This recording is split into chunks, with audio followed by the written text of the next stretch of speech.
Lumapit sa konsulado ng Pilipinas sa Calgary ang ilang temporary foreign workers na apektado ng wildfire sa Jasper, Alberta. Tinatrabaho na ng konsulado sa tulong ng komunidad ang pagtugon sa mga pangangailangan nila. May report si Arvin Joaquin. Para akong bumalik nung Mount Pinatubo kasi it was getting dark. The skies were getting turning orange. There were ashes falling. We're covered in smoke na. Ganito inilarawan ng taga-Pampangang si Ana Clara Adriano ang eksena sa Jasper, Alberta bago lumikas noong Lunes. 17 taon ng residente ng lugar si Adriano. Doon na rin nakabuo ng pamilya.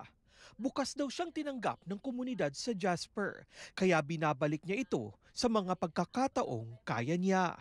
For the past years po, I've kind of dedicated myself to the community na.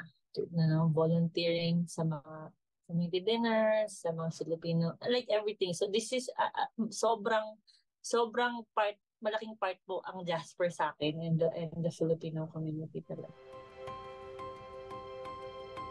Sikat na pasyalan ang Jasper. Sa huling tala ng Parks Canada, pumapalo sa higit 2 milyong katao ang bumibisita rito kada taon.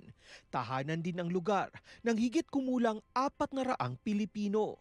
Tinatayang 200 sa kanila ang temporary foreign workers. Marami nagtatrabaho sa hospitality sector. Pero dahil sa wildfires kamakailan, marami ang nangangamba sa kinabukasan nila sa Canada. Some of them are in a closed working permit and therefore ngayon na affected yung job site nila, will the Canadian government allow them to look for work elsewhere? Nakipag-ugnayan na ang Konsulado ng Pilipinas sa Calgary sa ilang Filipino group sa Alberta pati na sa British Columbia para suportahan ang mga Pilipinong TFW na apektado ng wildfires. We're trying to determine the nature ng pangangailangan nila. That way, the help that we can give them is also appropriate to what they need. Diba? Hindi lang tayo basta-basta kukuha ng donations or kukuha ng ng ayuda.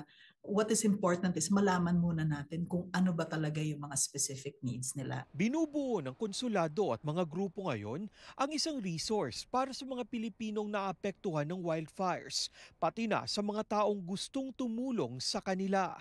Abangan daw ito sa website o social media page ng konsulado sa mga susunod na araw. Maaari namang dumulog sa konsulado ang mga manggagawang Pilipino para sa suporta. Balik kay Adriano, maraming TFW daw ang nakausap niya at patuloy na nag-aalala. Pero kahit apektado siya at ang kanyang pamilya ng wildfires, hindi ito naging hadlang para tumulong sa mga kapwang nangangailangan. We can totally relate to their situation po na ngayon na parang hindi nila alam saan sila pupunta, what are they gonna do and everything like that. So I think this is just our way of sharing our blessings po to the community. Arvin Joaquin, Omni News, Vancouver.